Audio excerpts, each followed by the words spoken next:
Brandon Girtz here on the program. Bellator 165 coming up November 19th up in San Jose. He's got Adam Piccolotti coming up. I've been trying to ask these questions, trying to make it more interesting as I go through these interviews. But you're 14-4. You got an undefeated opponent at 8-0. The 8-0 doesn't bother you. It's just another guy in front of you, right? No, absolutely. That doesn't 8-0 doesn't. The only thing it makes to me is I'm going to give him his first loss. So, have you fought an undefeated kid before? Mm-hmm. And they sometimes seem to be a little bit less savvy, understanding that they're really in trouble because they haven't lost yet. They don't get the losses coming. So you put them in a bad position. They tend to try to keep fighting, even though you know for sure they're caught or you know for sure they're rocked. They just keep trying to fight back because they don't understand yet the loss is coming. Sometimes in that position, it seems like guys get a little bit more dangerous because now they're gonna fight from a cornered position. Do you feel the same way when you fight guys like that? I look at it as he doesn't know what it's like to not get what he wants. That's how I usually look at those scenarios. You know, they're normally a lot of their stuff has been working, and then when it doesn't work, it's kind of panic mode. You know, like they turn into, oh, this has worked before. You know, every time, and now it's not working. So that's how I look at it. So what do you do when you have things for you that work all the time, and all of a sudden they don't work? Like what happens for you in the middle of a fight, not practice, but in the actual middle of a fight? After years, just learning how to adjust. You know, not everything's gonna work. You've never met this guy before, you know, and you got to be able to adjust to anything. It's just like anything in life, you know, you got to be able to adjust to it and to be able to keep going.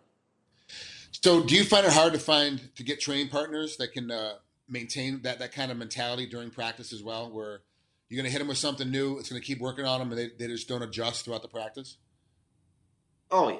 You definitely have people like that don't know how to adjust, and those are the people you don't find going far, or you find the people that adjust, and then now we're training differently because we're adjusting to what each other does well. You know, that's why I always say I love the new kids when the new kids come into the gym or somebody new because they're not adjusting to anything. That's like a real fight right there.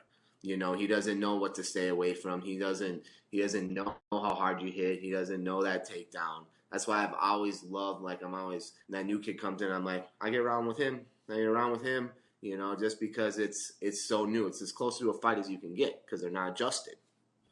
So let's go back a couple fights ago. Let's go back to Melvin Girtz. You've been doing really well lately, like a lot of first-round finishes, but Melvin's was a split decision win. What do you think? How could Melvin have done anything different in that fight that would have caused you to get getting a full unanimous decision instead of split?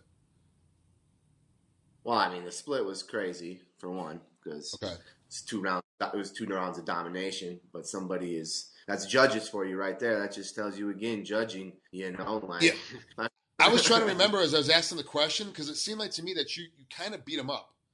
And then when I looked at your record, it says split decision. I was like, I don't remember it being a split or being that close. I kind of remember you just kind of overwhelming him. I think I did have it 29-28.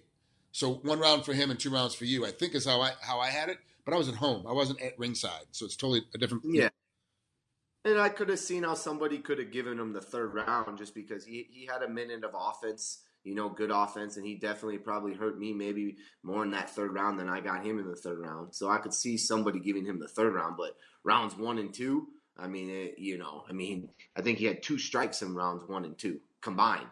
So it was just like, how could somebody give him rounds 1 or 2 with 2 strikes, you know? But that is what it is. I got the win. It came out fine, you know. And like you said, what I could have done differently, I felt like I could have probably pushed a little bit more the whole time. And rounds 1 and 2, I was waiting for him to make a move more or less than me make the move because I just kept waiting for explosive Melvin to come out, you know, especially round 1 when I was on top. I was waiting for him to make a move, and he just never really made that move, just stood strong, you know, and I wasn't ready for that. I thought he would make a move, you know. Yeah, make a big explosion move and try to change the pace of the fight real quick, and he really didn't do it in that fight.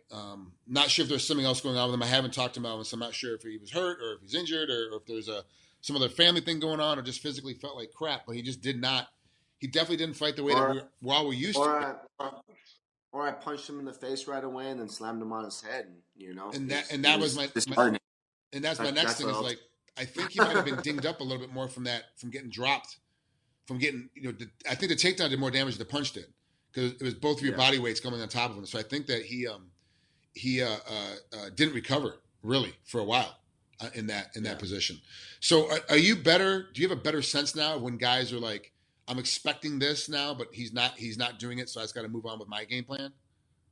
Yeah, absolutely. And I feel like I've kind of always mostly done that. Like I said, that was one of those fights where I was coming in and it was off of my last surgery, and I really wanted that win. So I was more playing off of his, and I was just being a little bit more hesitant than I feel like I should have. But most of the time, I like to just go out there and I do me. Like you said, I like to figure out my opponent, and then I do what I'm best at, and that's coming forward, and that's throwing bombs, and that's either putting them on their head or they're getting knocked out.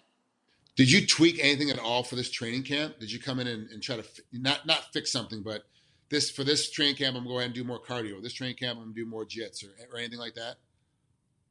I wouldn't say exactly like that. It's just something always falls into place like that. Obviously, this camp has been a lot of cardio just because it's been a year, and I was working my legs, so it's been a ton of biking, a ton of running, and a ton of leg work, just because I've been strengthening my legs. So that's been a big part of it, and plus, it makes me. I've had to work on my striking a little bit more just because at first with a leg injury, a knee injury, you can't really wrestle. I can't do that stuff at first. You know what I mean? So it forces you to work on those hands more, and which is why I feel like over the last couple of years, my hands have gotten so much better.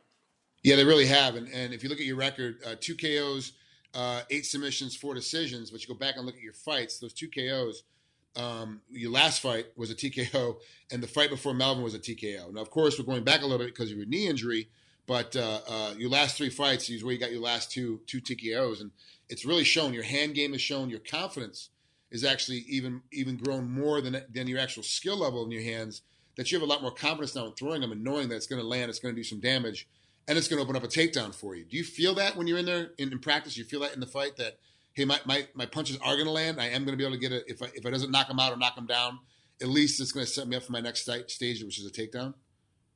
And that's absolutely it. I mean, before I still had the strong hands, but I wasn't as confident. Now I just know I throw these hands, they land, they're going to hurt somebody. If not, like you said, even with those Melvin, I threw heavy and then I just went in for it's all natural, just into the takedown, right into it. Because I know if they're not protecting their face from my hands, that takedown's wide open. So what kind of fighter is Adam going to be? Is he going to be a one like Melvin where he's going to come out and lay around and be tough and be strong? Or is he going to be like old Melvin where he's going to be explosive and come in? How is Adam as a competitor? I think he's a great competitor, but I think he's a competitor on the ground, and that's what I've seen. I've watched his last 2 Bellator fights, and I see, he's gotten better on the feet, but nothing there to show me that his feet are anything to be scared of. It's his jiu-jitsu game is what he has, and I've seen a lot of just open shots that he takes just to bring somebody down the ground. It looks to me like he doesn't want to stay on the feet. He's a fighter that is like, I got to get this to the ground, and then that's where he's comfortable. That's where he likes to be. So, do you want to keep this fight more on the feet where your hands are, or do you want to? Or you're obviously very successful. Look at your record; you're very successful on the ground as well. Or do you want to take it to the ground and prove that your jiu-jitsu is better? I got nothing to prove on that. I've been asking or wanting somebody that I can't take down for a long time, or that it's not as easy, because I love to show what I have in my hands. And that's what I feel like I've been doing lately, and I want to continue to do that because I feel like I have some of the heaviest hands in the division, and I want to continue to show that. That's Brandon Girtz. He's got Adam Piccolotti coming up here in Bellator 165, November 19th. It's been a long time, Brandon. I'm really, really happy that you're back and that your leg is better and that everything else is going good. But a lot of times with a leg injury, because you can't do as much wrestling, it's going to do more boxing, like you said, and sometimes it ends up being with shoulder and back start to get fatigued and get hurt because that's all you can really do. Have you had to add any extra things for to rehab? Not rehab, but on your days off, like to recoup throughout the week? Extra massages or extra chiropractic care or anything? Yeah, and that's absolutely one thing I've added big time to it is going to my, I'll call him my body specialist, my guy Ben Conran. He's at Action Sports. I go there twice a week now, and like you said, with having to deal with my leg and stuff like that, you'll get that back injury, or when your legs will start hurting more because you're compensating one way and you can't do everything the same. So yeah, I had that, but I've been taking care of that by taking care of myself better, and just making sure everything's aligned right. Brandon, thanks so much for coming on here, spending a couple minutes. I really appreciate it. Have a great rest of your training camp. We'll talk later. All right, brother. Thank you.